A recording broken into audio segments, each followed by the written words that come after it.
رحمة سيقت إلينا من سماوات علا وبها نحن ارتقينا وصعدنا للعلا رحمة سيقت إلينا من سماوات علا وبها نحن ارتقينا.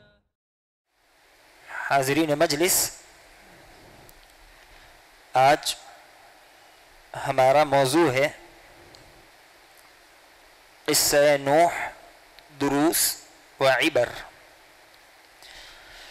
نوح علیہ السلام اس زمین کے سب سے پہلے رسول ہیں۔ آپ سے پہلے انبیاء علیہ السلام گزرے ہیں، کوئی رسول نہیں تھا۔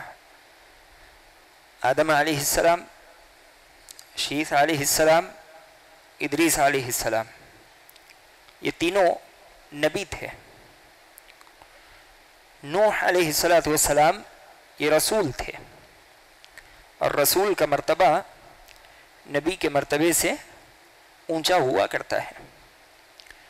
آپ رسول تھے، اور رسولوں میں بھی اولو العزم تھے۔ جو 5 اونچے مرتبے والے رسول ہیں، ان میں سے ایک نمبر آپ کا بھی ہے۔ نوح علیہ السلام اپنی قوم میں 950 سال تک دعوت کا کام کرتے رہے۔ آپ کی زندگی میں ایک داعی کے لیے بے شمار دروس ہیں۔ تو آج ہم نوح علیہ السلام کی زندگی بحیثیت داعی دیکھنے کی کوشش کریں گے۔ نوح علیہ السلام کی زندگی سے اخذ شدہ فوائد سے پہلے میں آپ لوگوں سے ایک سوال کرنا چاہتا ہوں، اور آپ سے جواب بھی مطلوب ہے کہ یہ بتائیے کہ دعوت کہتے کسے ہیں؟ جی، دعوت کسے کہتے ہیں؟ لوگوں کو دین کی طرف بلانا، یہی دعوت ہے یا کچھ اور تفریق ہے؟ جی جی، حق کی طرف بلانا یہ دعوت ہے۔ وہ تو ایک ہی بات ہوئی، صراط مستقیم کی طرف بلانا۔ کچھ اور تفریق ان دنوں دیکھی جا رہی ہے، تو میں وہی جاننا چاہتا ہوں کہ آپ بھی اس سے واقف ہیں یا نہیں؟ جی،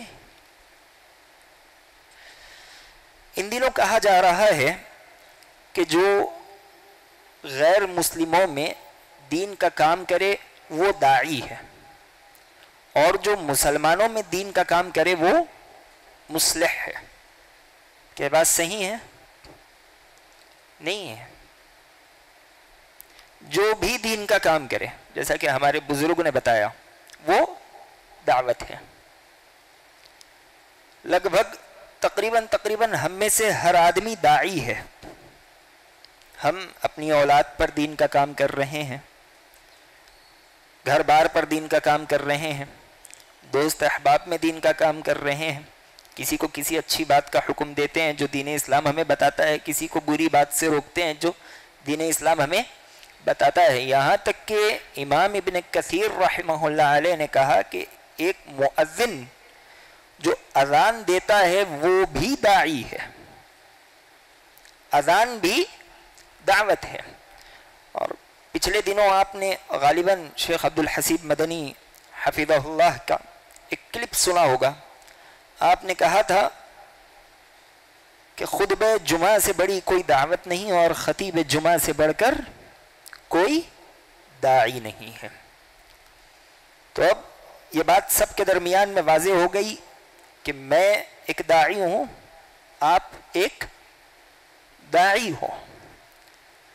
تو میں اور آپ جب ایک داعی ہیں، کسی نہ کسی ناحیے سے، کسی نہ کسی شکل سے تو ایک داعی کا کیا کردار ہونا چاہیے، اس لحاظ سے ہمیں نوح علیہ السلام کی زندگی دیکھنی بے حد ضروری ہے، کیونکہ ہم میں سے ہر آدمی نوح علیہ السلام کی دعوتی زندگی کے مشعل راہ کا محتاج ہے۔ تو آج ہم اختصار کے ساتھ نوح علیہ السلام کی زندگی بحیثیت داعی کیسی تھی، اس میں ہمارے لیے کیا فوائد ہیں، کیا نصیحتیں ہیں، کیا دروس ہیں، وہ دیکھنے کی کوشش کریں گے۔ اللہ تبارک و تعالی نے نوح علیہ السلام کو ان کی قوم کی طرف بھیجا۔ اللہ نے کہا انا ارسلنا نوحا الى قومه ان انذر قومك من قبل ان ياتيهم عذاب الیم۔ اللہ تبارک و تعالی نے نوح علیہ السلام کو ان کے قوم کی طرف رسول بنا کر بھیجا، یعنی داعی بنا کر بھیجا، دین کی طرف بلانے کے لیے بھیجا۔ اس سے بات ہمیں پتہ چلتی ہے کہ دعوت یہ کوئی معمولی کام نہیں ہے، یہ انبیاء علیہم السلام کا مشن ہے۔ آج ہم کچھ دعات کو دیکھ کر ایک طرح کی گھن محسوس کرنے لگ رہے ہیں، گرچہ ہم زبان مقال سے نہ کہیں لیکن زبان حال سے کہیں نہ کہیں ان باتوں کا اقرار ہو رہا ہے۔ جو مدارس کے مدرس ہوتے ہیں، جو مساجد کے ائمہ ہوتے ہیں، جو مؤذنین ہوتے ہیں، جو دین کے داعی ہوتے ہیں، کہیں نہ کہیں ہم انہیں دیکھتے ہیں تو ایک طرح کی اکتاہٹ ہمیں محسوس ہونے لگتی ہے کہ یہ کیا کام ہے۔ یہی وجہ ہے کہ آج ہم اپنے بچوں کو اس رخ پر بھیجانے کی بجائے دنیا کے دوسرے رخ کی طرف بڑھا رہے ہیں۔ کیوں؟ کیونکہ ہمیں اس کام کی اہمیت سے کوئی دلچسپی نہیں ہے، یہ کام ہماری نظروں میں ہلکا ہوتا جا رہا ہے۔ حالانکہ بات سمجھنے کی ضرورت ہے کہ یہ کوئی معمولی کام نہیں ہے، یہ انبیاء کا مشن ہے، انبیاء کا مشن ہے، اور تمام انبیاء کا مشن تھا۔ اللہ تبارک و تعالی نے کہا کہ وَلَقَدْ بَعَثْنَا فِي كُلِّ أُمَّةٍ رَسُولًا أَنِ اعْبُدُوا اللَّهَ وَاجْتَنِبُوا الطَّاغُوتَ۔ ہم نے ہر قوم میں رسول بھیجا۔ کیوں بھیجا؟ کہ وہ ایک اللہ کی عبادت کریں اور لوگوں کو بتوں کی عبادتوں سے بچائے۔ تو یہ بڑا اہم میدان ہے، ہمیں اس میدان کی قدر و قیمت سمجھنے کی ضرورت ہے۔ پچھلے دنوں شاید آپ نے ایک اور بھی کلپ سنا ہوگا دکتور آر کے نور مدنی رحمہ اللہ کا۔ آپ نے کیا کہا تھا کہ اگر آج ہندوستان میں امن و چین سے، سکون و اطمینان سے جینا چاہتے ہو، اپنی بقا چاہتے ہو، تو ضروری ہے کہ ہم دعوت کے میدان کو لازم پکڑ لیں۔ دعوت ہی کے ذریعے سے ہماری زندگی باقی رہ سکتی ہے۔ اگر ہم دعوت کا میدان چھوڑ دیں تو پھر ہماری بقا بھی ختم ہو جائے گی، ہماری زندگی کی کوئی ضمانت نہیں ہوگی۔ نبی علیہ السلام کی ایک روایت میں آپ علیہ السلام نے یہاں تک کہہ دیا کہ اگر تم دعوت کا میدان چھوڑ دو تو اللہ تبارک و تعالی تم سے دعائیں قبول کرنا چھوڑ دے گا۔ یہ ہماری امت کا خاصہ ہے، امتیاز ہے، ہماری پہچان ہے۔ اللہ نے کیا کہا؟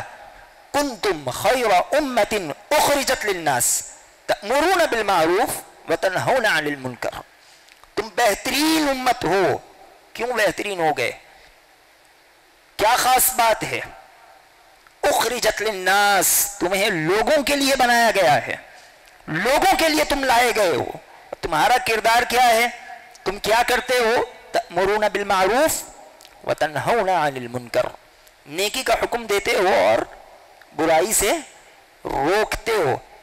یہ ہماری امت کی خصوصیت ہے، ہماری پیدائش کا مقصد ہے۔ اسی وجہ سے اللہ تبارک و تعالی نے ہمیں خیر امت کے لقب سے نوازا۔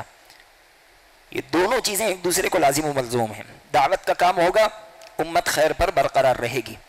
دعوت کا کام ختم ہو جائے گا، امت سے خیر بھی چلا جائے گا، یہ امت پھر خیر امت بھی باقی نہیں رہے گی۔ اللہ تبارک و تعالی نے نوح علیہ السلام کو ان کی قوم کی طرف بھیجا، کس لیے؟ کہ وہ لوگوں کو ایک اللہ کی عبادت کی طرف بلائے۔ ابن عباس رضی اللہ تعالیٰ عنہ حدیث ہے، آپ کہتے ہیں کہ بین آدم و نوح 10 قرون کلہم علی الاسلام، آدم علیہ السلام اور نوح علیہ السلام کے درمیان 10 قرنوں کا فاصلہ تھا۔ قرن کی 2 تفسیر ہیں، ایک قرن کہتے ہیں 1 صدی کو یعنی 100 سال کو، اور ایک قرن کہتے ہیں ایک نسل کو۔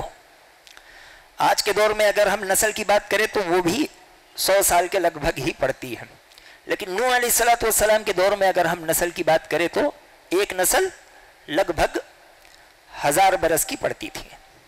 الغرض ایک فاصلہ تھا، سارے کا سارے اسلام پر تھے ادریس علیہ السلام کے دور تک۔ ادریس علیہ السلام کا دور ختم ہوا، نیک لوگ تھے، حالت اسلام پر باقی تھے۔ پھر اس کے بعد نیک لوگوں کی بھی وفات ہو گئی۔ جب نیک لوگوں کی وفات ہو گئی تو لوگوں کے پاس انہیں کوئی سیدھی راہ دکھانے والا نہیں تھا۔ شیطان کو بڑا موقع مل گیا، شیطان ان کے پاس آ گیا اور آ کر کہنے لگا کہ تم ان لوگوں کو کس طرح یاد کرتے ہو؟ انہوں نے کہا کہ ان کی یاد ہمارے درمیان میں بڑی شدید ہے۔ شیطان نے کہا کیوں نہ تم ان کی تصاویر بنا لو اور روز انہیں دیکھنے لگ جاؤ۔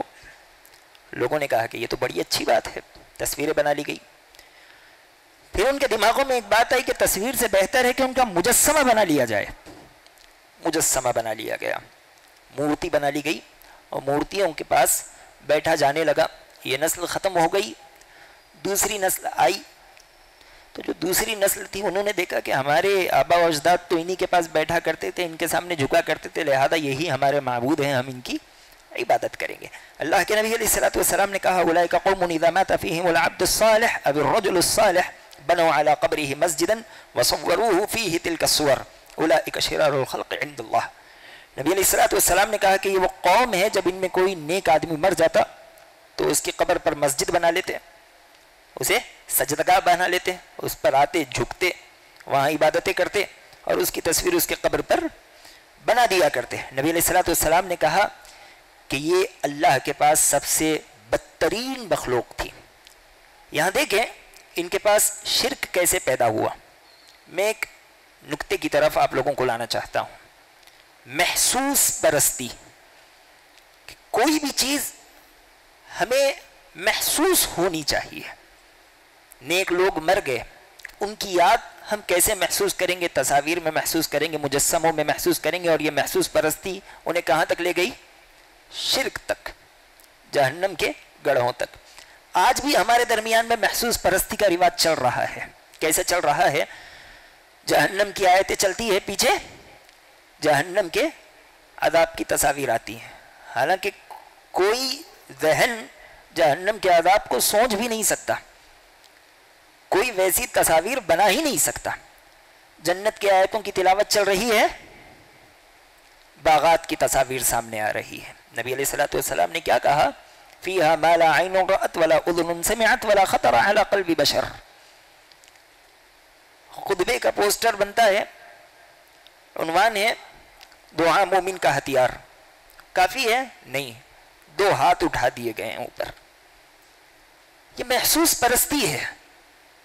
دھیرے دھیرے ہم اسی راستے کی طرف آگے بڑھ رہے ہیں۔ خطبات ہو رہے ہیں، بہت سے دروس ہو رہے ہیں، کالجز وغیرہ میں اکثر و بیشتر کیا دیکھتے ہیں کہ بچوں کو ایسے پروجیکٹس دیے جا رہے ہیں جو محسوس پرستی پر مشتمل ہیں۔ بہت سے ویڈیوز چل رہے تھے کہ لڑکا ایک سر کاٹتا ہے، سر کھولتا ہے، پھر اس میں سے دھیرے دھیرے پیپر نکال رہا ہے، ایک پر واٹس ایپ ہے، ایک پر فیس بک ہے۔ یہ محسوس پرستی ہے، آپ انہیں تعلیم دیجیے۔ یہ محسوس پرستی ہمیں محدود کر دے گی، ہم اس سے بڑھ کر سوچنے سے قاصر ہو جائیں گے، اور یہ چیز نوح علیہ السلام کی قوم کو شرک تک پہنچانے پر آ گئی۔ اور جب ان کے درمیان میں شرک آ گیا تو وہ اس قدر محتاج ہو گئے کہ وہ کہنے لگے لا تذرن آلہتکم ولا تذرن ودا ولا سواعا ولا یغوث ویعوق ونسرا۔ تم اپنے معبودوں کو ہرگز مت چھوڑو، کبھی مت چھوڑو۔ معبودوں کے نام بھی لینے لگے، نہ ود کو چھوڑو، نہ سوا کو چھوڑو، نہ یغوث کو چھوڑو، نہ یعوث کو چھوڑو، کبھی مت چھوڑو۔ انہیں پکڑ کر رکھو، یہ ان کے محتاج ہو گئے ایک طرح سے. تو محسوس پرستی سے ہمیں بچنے کی ضرورت ہے. کہیں ضرورت پڑے تو نبی علیہ الصلوۃ والسلام بھی زمین پر کچھ نشانات ڈال کر بتایا کرتے تھے، لیکن ہر چیز کے لیے یہ راستہ اختیار کیا جائے یہ غیر مناسب بات ہے. جب آپ دعوت کے میدان میں ہوں گے تو دعوت کے میدان میں کچھ مشاکل کا سامنا بھی کرنا پڑے گا. جیسا کہ نوح علیہ الصلوۃ والسلام کی قوم نے کہا تھا کہ نوح تم دعوت دے رہے ہو، تم ہمیں اس راستے کی طرف بلا رہے ہو، شاید تمہیں مال کی ضرورت ہے، تم دولت چاہتے ہو. نوح علیہ السلام نے کہا لا اسألکم علیہ مالا ان اجری الا علی اللہ، میں تم سے مال کا سوال نہیں کرتا، میں تمہیں جو دعوت دے رہا ہوں اس کا اجر تو اللہ تبارک و تعالی مجھے عطا کرے گا. علماء کہتے ہیں ایک داعی کا یہ کردار ہونا چاہیے کہ وہ بے لوث دعوت کرے. وہ مدعو کے پاس جب جائے تو اس سے کسی چیز کی امید نہ لگائے کہ مجھ سے اسے فائدہ ہوگا تو یہ مجھے اس طرح کی چیزیں دے گا، میں اس سے ان ناہیوں سے فائدہ اٹھا سکوں گا. اگر وہ اس کے مال کی طرف نظر دوڑا دے تو اس کی دعوت کا اثر کم ہو جائے گا اور اس کی شخصیت کا جو مقام تھا وہ مدعو یعنی جسے وہ دعوت دے رہا ہے اس کی نگاہ میں گھٹ جائے گا. مدعو کی شخصیت گھٹ گئی تو اس کی دعوت کی اہمیت بھی کم ہو جائے گی. نبی علیہ الصلوۃ والسلام نے کہا ازہد فی الدنیا یحبک اللہ وازہد فیما عند الناس یحبک الناس. نبی علیہ الصلوۃ والسلام نے کہا کہ دنیا میں جو کچھ ہے تم اسے چھوڑ دو، تم سے اللہ تبارک و تعالی محبت کرے گا، اور لوگوں کے پاس جو کچھ ہے تم اسے چھوڑ دو، لوگ تم سے محبت کرنے لگ جائیں گے. آج بھی ہم دیکھیں جو آدمی جس قدر غنی ہوتا ہے لوگ اس کی اسی قدر عزت احترام کیا کرتے ہیں. جو لوگوں کے درمیان میں ہاتھ پھیلاتا پھرتا ہے، لوگوں کے سامنے اپنی حاجتیں بیان کرتا رہتا ہے، اس انسان کی قدر اتنی ہی گھٹ جایا کرتی ہے. تو داعی کی یہ صفت ہونی چاہیے کہ وہ مدعو کے جیب پر نگاہ نہ لگائے، وہ دعوت دے، اللہ تبارک و تعالی کے پاس اجر کی امید لگائے. ہاں یہاں پر آپ کو یہ شبہ نہیں ہونا چاہیے کہ جو ائمہ مؤذنین مدرسین جو کسی جماعت کی طرف سے مقرر کردہ ہیں ان کا مسئلہ الگ ہے. حکومتوں کی جانب سے جیسے مسلم ممالک میں ہوتا ہے، اور ہندوستان میں ایک کمیٹی کی جانب سے مدرسین منتخب ہوتے ہیں، ائمہ منتخب ہوتے ہیں، ان کا معاملہ الگ ہے. یہ بات عمومی دعوت کی چل رہی ہے. اسی طرح اور بھی تہمتیں لگے گی، مذاق اڑایا جائے گا. لوگ نوح علیہ الصلوۃ والسلام کا مذاق اڑایا کرتے تھے. ہم بھی جب دعوت کے میدان میں اتریں گے تو ہمارا بھی مذاق اڑایا جائے گا، اڑایا بھی جاتا ہے. نئے نئے نام دے دیے جاتے ہیں، نئے نئے القاب دے دیے جاتے ہیں. تو اس سے کبیتہ خاطر ہونے کی ضرورت نہیں ہے، مایوس اور شرمندہ ہونے کی ضرورت نہیں ہے. آپ یہ سوچئے کہ میں اس میدان میں پہلا نہیں ہوں، یہ معاملہ انبیاء اور رسول کے ساتھ پہلے ہی ہو چکا ہے. اور اللہ تبارک و تعالی نے کیا کہا؟ احسب الناس ان يتركوا ان يقولوا آمنا وهم لا يفتنون وَلَقَدْ فَتَنَّ الَّذِينَ مِن قَبْلِهِمْ فَلَا يَعْلَمَنَّ اللَّهُ الَّذِينَ صَدَقُوا وَلَا يَعْلَمَنَّ الْكَاذِبِينَ. کیا لوگوں نے گمان کر رکھا ہے کہ ان کا یہ کہنا کہ ہم ایمان لائے ہم انہیں ایسے ہی چھوڑ دیں گے، آزمائیں گے نہیں. اللہ نے کہا وَلَقَدْ فَتَنَّ الَّذِينَ مِن قَبْلِهِمْ، ہم نے ان سے پہلے لوگوں کو بھی آزمایا، ہم تمہیں بھی آزمائیں گے. کیوں؟ تاکہ پتہ چل جائے سچا کون ہے اور جھوٹا کون ہے. تو ہماری آزمائش ہوگی، اور جب آزمائش ہوگی تو اس پر کبیدہ خاطر اور مایوس ہونے کی ضرورت نہیں ہے. اور بات صرف مذاق اور ٹھٹوں تک نہیں رہے گی، سامنے والوں سے شدید الفاظ سننے کو ملیں گے، تہمتیں لگے گی، کبھی جھوٹا کہہ دیا جائے گا، کبھی شخصیت پر حملے کیے جائیں گے. تو جب ہمارے ساتھ ایسا معاملہ ہو تو ہمیں کیا کرنا چاہیے؟ ایک داعی کا کیا کردار ہونا چاہیے؟ کہ ان کا جواب پتھر سے دیں گے؟ نہیں، یہ داعی کی صفت نہیں ہے. نوح علیہ الصلوۃ والسلام کی زندگی ہمیں بتاتی ہے کہ جب ایسے حالات ہو جائیں تو داعی کو کیا کرنا چاہیے. نوح علیہ الصلوۃ والسلام نے کیا جواب دیا جب قوم نے کہا کہ اِنَّا لَنَرَاكَ فِي ضَلَالٍ مُبِينٍ، ہم تمہیں کھلی گمراہی میں دیکھ رہے ہیں. نوح علیہ السلام نے کہا کہ لیس بی سفاہ ولکنی رسول من رب العالمین، اے میری قوم کے لوگوں، میں گمراہی میں نہیں ہوں، میں تو اللہ تبارک و تعالیٰ کی جانب سے کھلا ڈرانے والا ہوں۔ امام ابن عطیہ رحمہ اللہ علیہ اس آیت کے ٹکڑے پر کہتے ہیں لیس بی سفاہ، میرے اندر پاگل پن نہیں ہے، میرے اندر دیوانہ پن نہیں ہے، میں گمراہی پر نہیں ہوں۔ اس آیت کے ٹکڑے پر کہتے ہیں مبالغۃ فی حسن الادب، ادب کی جو آخری حد ہو سکتی تھی وہ نوح علیہ السلام نے اپنے کردار میں بتا دی کہ قوم نے وہ الزامات، وہ تہمتیں آپ پر لگا دی جو آپ اس کے حقدار ہی نہیں تھے، جو چیزیں آپ کے اندر موجود ہی نہیں تھی۔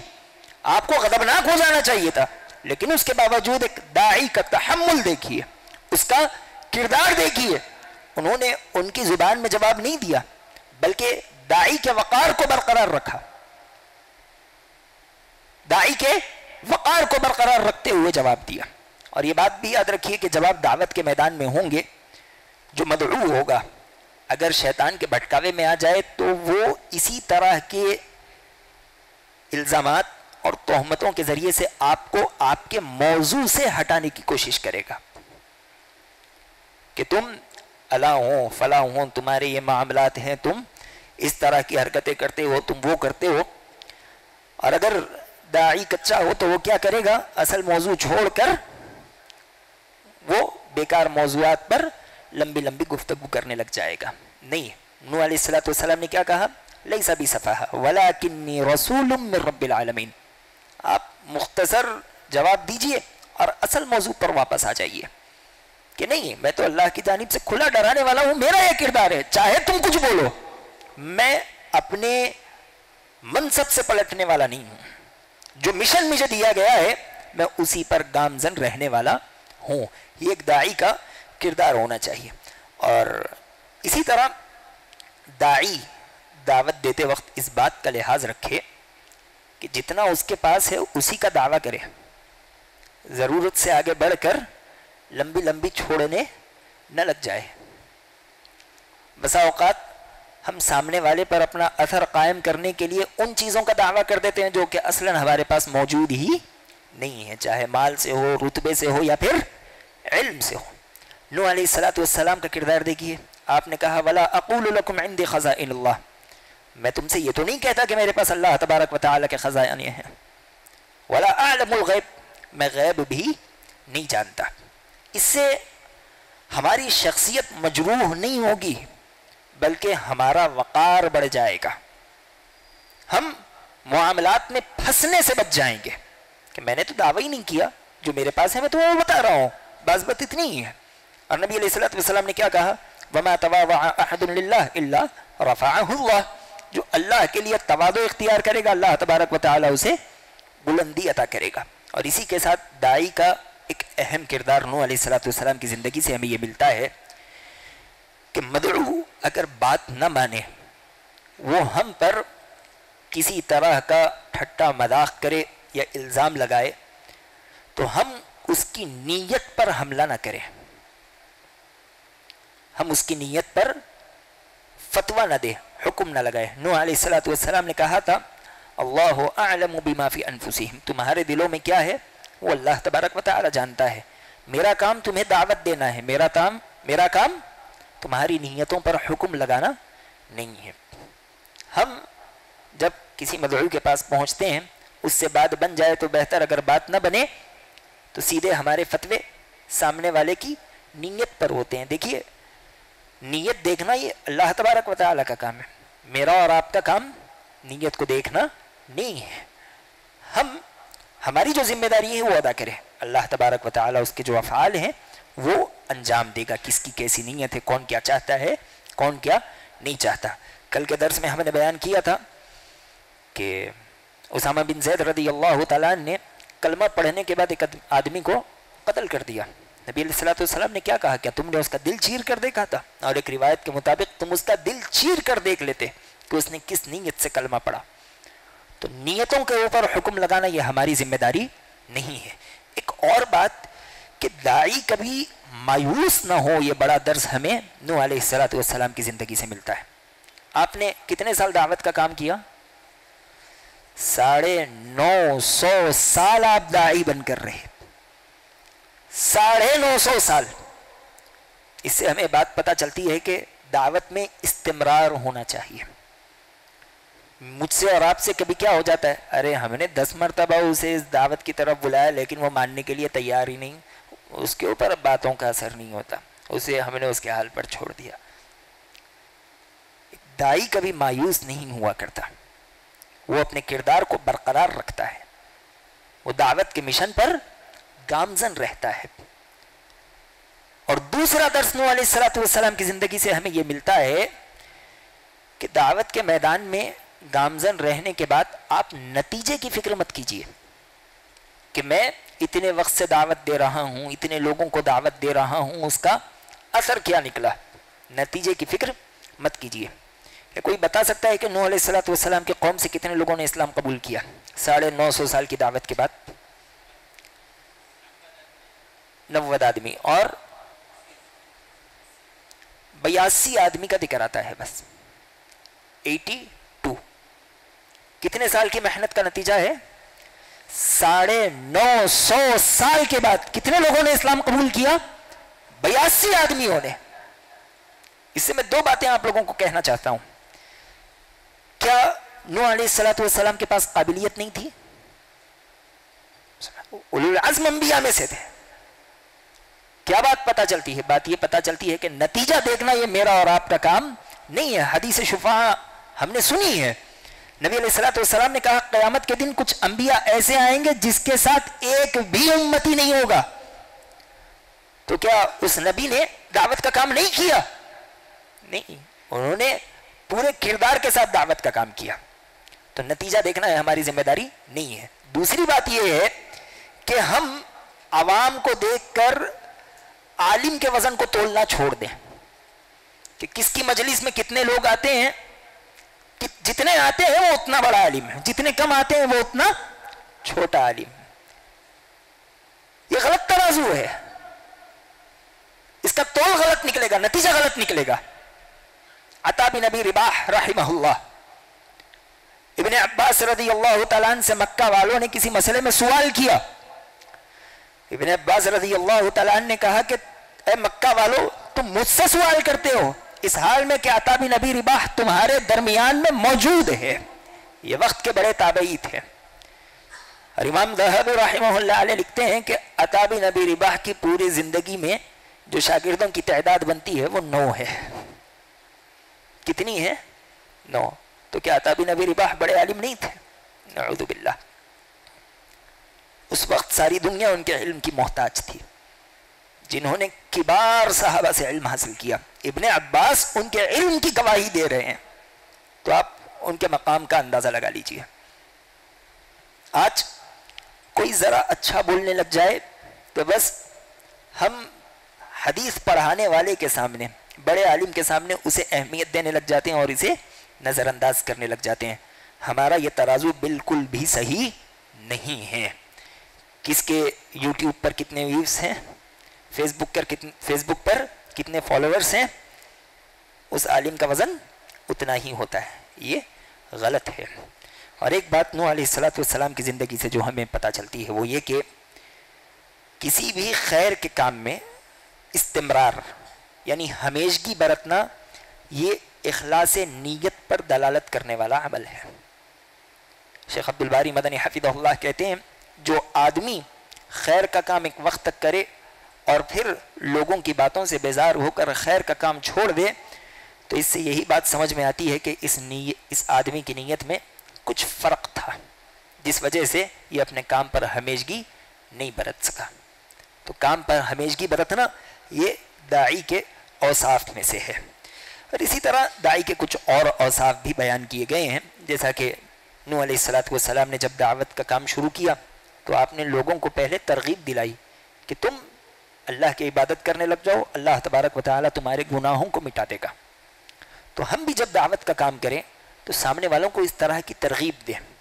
انسان گناہوں کے بوجھ سے بوجھل ہوا ہوتا ہے. ہر آدمی وہ آسانی کا راستہ دیکھتا ہے, وہ چاہتا ہے کہ کامیاب ہو جائے. تو ہمیں اسے سمجھتے ہوئے ویسے ہی الفاظ اختیار کرنے کی ضرورت ہے.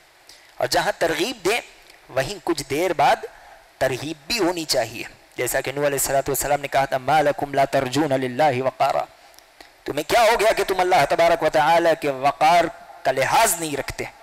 تو ترہیب اور ترغیب دونوں چیزیں ہونی چاہیے. اور ایک اہم بات، اور ایک دو باتیں کہتے ہوئے ہم اپنی بات کو ختم کر دیں گے، کہ جب دعوت کے میدان میں آپ ہوں تو اس بات کا خاص خیال رکھیں کہ دعوت الاہم فالاہم سے شروع ہو. پہلے جو بات اہم ہو اسی کو بیان کریں، پھر اس کے بعد جو اہم ہو اس کو بیان کریں. نوح علیہ السلام نے دعوت کا کام شروع کیا توحید سے کیا. نبی علیہ السلام بھی اپنی زندگی میں جب کبھی دعوت کا کام کرتے توحید سے کرتے. معاذ بن جبل رضی اللہ تعالیٰ عنہ سے کہا تھا کہ تم اہل کتاب کی طرف جا رہے ہو، سب سے پہلی چیز جو تم انہیں بتاؤ گے کیا ہے؟ توحید ہوگی. پھر اس کے بعد وہ مان لے تب نماز کی طرف آنا.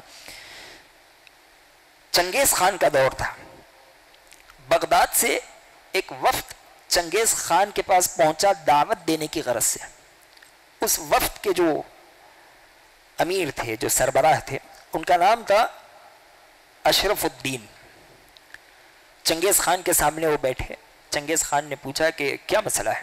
انہوں نے کہا کہ دعوت دینا چاہتے ہیں، ہم دعوت دینے کی غرض سے آئے ہیں. انہوں نے کہا کہ ٹھیک ہے بتاؤ کیا ہے مسلمان. انہوں نے کہا کہ مسلمان دن میں 5 وقت نماز پڑھتے ہیں. چنگیز خان نے کہا کہ دوسرے 2-4 وقت اپنے معبودوں کی عبادت کرتے ہیں، تم 5 وقت کرتے ہو، ہوگا کوئی تعجب والی بات نہیں. اور بتاؤ. ہم سال میں 1 مہینے کے روزے رہتے ہیں. ہاں تمہارا اگر یہ ماننا ہے کہ وہ تمہیں سال بھر کھلا رہا ہے تو تم 1 مہینہ اس کے لیے بھوکے رہ جاؤ تو کوئی بڑی بات نہیں. اور بتاؤ. ہم 2.5% زکوٰۃ نکالتے ہیں. کہا کہ جب وہ تمہیں 100 حصے دے رہا ہے تو تم اس کا 2.5 حصہ نکال رہے ہو تو کوئی تعجب والی بات نہیں. اور بتاؤ مسلمان کیا ہے؟ کہنے لگے کہ ہم اپنی زندگی میں 1 مرتبہ کعبۃ اللہ جاتے ہیں. چنگیز خان کی بھی طبیعت ابرہا کی طبیعت کی مانند تھی. وہ چاہتا تھا کہ ساری دنیا میری طرف چل کر آئے. اس نے کہا کہ اٹھو یہاں سے چلو، میں کسی کے پاس جانے والا نہیں ہوں. میرے پاس قوت ہے، پیسہ ہے، بادشاہت ہے، میں کسی کے طرف چل کر نہیں جاؤں گا. اس نے اس وفد کو بھیجا دیا. اس نے تو اپنی زندگی پر بغداد پر حملہ نہیں کیا، لیکن جب اس کا پوتا ہلاکو خان آیا تو اس نے دیکھتے ہی دیکھتے سارے بغداد کو کاٹ کر رکھ دیا. علماء نے کھوج اور چھان بین شروع کی کہ جس قوم کو دعوت دے دی گئی باوجود اس کے اس قوم نے کیوں بغداد پر حملہ کیا. تو بالآخر تجزیہ یہ نکلا کہ چنگیز خان کے سامنے جو دعوت پیش کی گئی تھی اس کا طریقہ ہی غلط تھا. اس کا طریقہ ہی غلط تھا. اس کے سامنے پہلے توحید پیش ہی نہیں کی گئی، اسے اسلام کی دوسری باتیں بتائی گئی جو کہ غیر مسلم کے سامنے نہیں بتانی چاہیے. اس کا رتبہ بعد میں آتا ہے. تو جب کبھی ہم دعوت دیں تو اس بات کا پورا خیال رکھیں کہ الاہم فالاہم، جو بات اہم ہو پہلے اس کا ذکر ہونا چاہیے، پھر جو اہم ہو اس کا ذکر ہونا چاہیے. اور ایک داعی ہمیشہ اللہ تبارک و تعالی سے امید لگائے رکھے، یہ امید لگائے کہ اللہ تبارک و تعالی اسے کبھی ڈھیلے ہاتھ نہیں چھوڑے گا. چاہے جو مسئلہ ہو جائے اللہ تبارک و تعالی اس کی مدد کر کے رہے گا. اور قوم کی تکلیفوں سے وہ مایوس ہو کر پہلے ہی اللہ کے پاس قوم کی شکایت نہ کر دے، قوم پر بددعا نہ کرے. نوح علیہ السلام 950 سال تک اللہ کی دعوت دیتے رہے اور انہوں نے پہل کر کے اللہ کے حضور قوم کی شکایت نہیں کی، بلکہ انہوں نے کہا الہ العالمین میں جتنی دعوت دے رہا ہوں یہ اتنے ہی دور ہوتے جا رہے ہیں. اللہ تبارک و تعالی نے جواب میں کہا کہ لن یؤمن من قومک الا من قد آمن. اے نوح اس کے بعد تمہاری قوم سے کوئی اسلام لانے والا نہیں ہے، جو مومن ہو چکے ہیں وہی رہنے والے ہیں. تب نوح علیہ السلام کو تب جب پتہ چل گیا کہ اور کوئی مسلمان ہونے والا نہیں ہے بلکہ جو باقی ہیں وہ مزید اس زمین میں فتنہ فساد پھیلائیں گے، تب انہوں نے اللہ تبارک و تعالی سے ان کی ہلاکت کی دعا کی.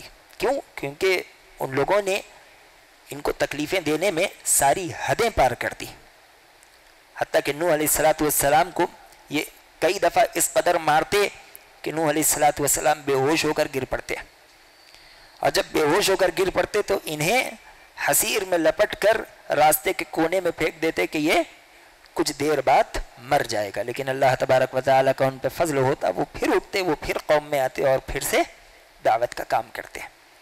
تو ہمیں اللہ تبارک و تعالیٰ سے مضبوط امید لگانی چاہیے کہ جو اللہ کے دین کا کام کرے اللہ تبارک و تعالیٰ کبھی اسے ذلیل و رسوا نہیں کرے گا۔ یہ تو نوح علیہ السلام کی بات ہے۔ اگر آج ہم اپنے قوم کے داعیوں کی زندگی جانیں تو ہم اپنی انگلیاں اپنے دانتوں کے درمیان میں چبا لیں گے، ایسے لگے گا کہ یہ اس زمین پہ رہنے والے لوگ نہیں ہیں، ان کے پاس ہمتیں کہاں سے آتی ہیں، ان کے حوصلے کہاں سے بلند ہوتے ہیں؟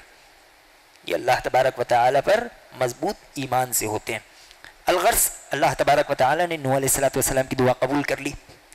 اللہ نے کہا کہ کشتی بناؤ، کشتی میں جوڑا جوڑا سوار ہو جاؤ، تم بچ جاؤ گے، سارے لوگ پانی میں غرق ہو جائیں گے۔ اس سے بات پتہ چلتی ہے کہ اللہ پر بھروسہ کریں، ساتھ ساتھ اسباب بھی اختیار کریں۔ یہ نہیں کہ آدمی گھر بیٹھ جائے اور کہے کہ میں اللہ پر بھروسہ کرتا ہوں، اللہ ہی مجھے کھلائے گا، اللہ ہی مجھے پلائے گا۔ کھانا سامنے آ جائے تو ہاتھ سے تو کھائے گا نا، یہ بولے گا کہ نہیں میرا پیٹ بھر جا، مجھے اس سبب کی ضرورت نہیں ہے، ایسے نہیں ہوتا۔ اسباب کا بڑا کردار ہوتا ہے، آدمی اسباب اختیار کرے لیکن بھروسہ پورا اللہ تبارک و تعالیٰ کی ذات پر رکھے۔ اس میں افراط و تفریط سے بچنا چاہیے۔ کلی طور پر سبب چھوڑ دینا بھی غلط ہے اور کلی طور پر سبب ہی پر بھروسہ کر لینا بھی غلط ہے۔ آدمی اسباب اختیار کرے، وہ پیٹ بھرنے کے لیے تجارت کرے، نوکری کرے، تجارت میں نقصان ہو جائے پھر اللہ پہ بھروسہ کرے، دوسری تجارت کی طرف آگے بڑھے۔ جو لوگ آج خودکشیوں کی طرف آگے بڑھ رہے ہیں اس کی ایک بڑی وجہ یہی ہے کہ ان کا پورا بھروسہ اسباب پر ہے، وہ اسباب ہی کو سب کچھ سمجھتے ہیں، اسی لیے غلط اقدام کی طرف آگے بڑھ جاتے ہیں۔ اور اسی طرح جب نوح علیہ السلام کشتی میں سوار ہو گئے تو آپ نے دیکھا کہ کشتی پانی پر تیر رہی ہے اور آپ کا بیٹا کشتی کے باہر ہے جو کہ کفار کے ساتھ تھا۔ نوح علیہ السلام اور بیٹے کی گفتگو ہوئی۔ نوح علیہ السلام نے کہا کہ ارکب معنا، کہ ہمارے ساتھ سوار ہو جاؤ۔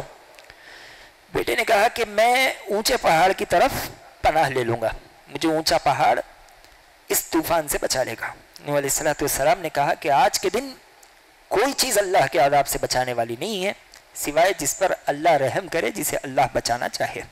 الغرض دیکھتے ہی دیکھتے ان دونوں کے درمیان میں ایک موج حائل ہو گئی۔ نوح علیہ السلام کے دل میں بیٹے کی محبت جاگ اٹھی۔ نوح علیہ السلام نے اللہ سے دعا کی کہ الہ العالمین، تو نے مجھ سے وعدہ کیا تھا کہ تو میرے اہل کو کبھی رسوا نہیں کرے گا، انہو من اہلی۔ یہ نوح علیہ السلام نے کہا کہ میرا بیٹا غرق ہو رہا ہے، الہ العالمین تو اسے بچا لے۔ اللہ تبارک و تعالی نے کہا انہو لیس من اہلک، نوح یہ تمہارے اہل میں سے نہیں ہے۔